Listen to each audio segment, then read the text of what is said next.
It was April the 30th, 1975. In Vietnam, the South and the North are going to war over the struggle for power, dominance, ideologies, fear. I often think, so what did we achieve really during that war?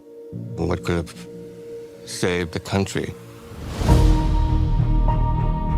It's shocking to think that the end of the war in Vietnam was almost 50 years ago. And that collective experience is something that my parents and I were a part of. I wanted to honor their experience, but also the experience of basically everyone who fled Vietnam. That scene is very symbolic of just what the Vietnamese people were feeling and are still feeling, just enduring pain. The show is grounded in something that's very traumatic, and as long as these characters are portrayed in a grounded way, the audience will be able to feel the emotions on screen as well. I relate to the pain of that loss. It happened exactly like how it happened in the show. Buses taking people out to the tarmac and right up to the ramp of the C-130. Everyone is waiting, desperate. I just remember lying in my mom's lap, and she was just looking out. Silent tears was just rolling down her face, and that image is seared in my mind. I really feel like I'm just being myself, just really reliving it. I can't imagine trying to escape and everything's failing and falling around you. You lose everything. You lose your friends, you lose your house, you lose your way of life that you've grown up to know. I think it's really important for me as a character to understand the pain of the people that went through the war, not to replicate it, but to understand it. Being a kid of the Vietnam era, seeking to understand it, I was there watching a community of people do something really difficult.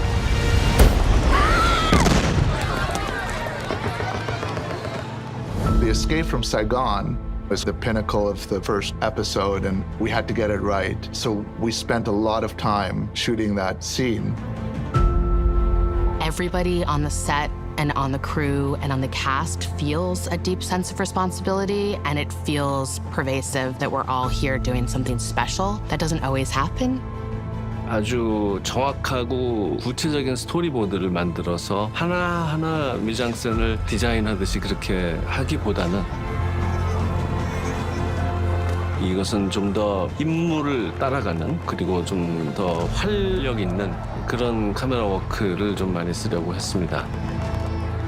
So those drones and pursuit arm cars, like something we needed, especially the drone. We wanted to put some other perspective during the scene.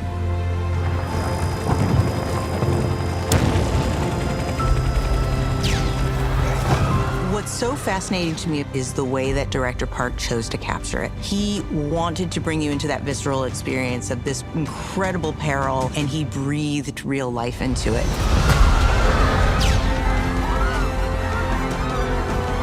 제가 그 배우들로부터 직접 들은 경험담이 거기서 영향을 받은 장면이라고 할 수 있겠습니다.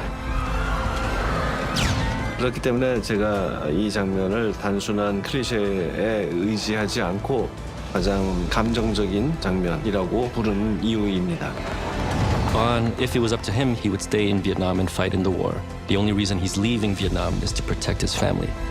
And in doing so, he loses his wife and his son. It's just a different kind of pain that you never get ready for. For the captain, he's fleeing, never returning again. It's what he hopes will be for the peace that he's been striving for.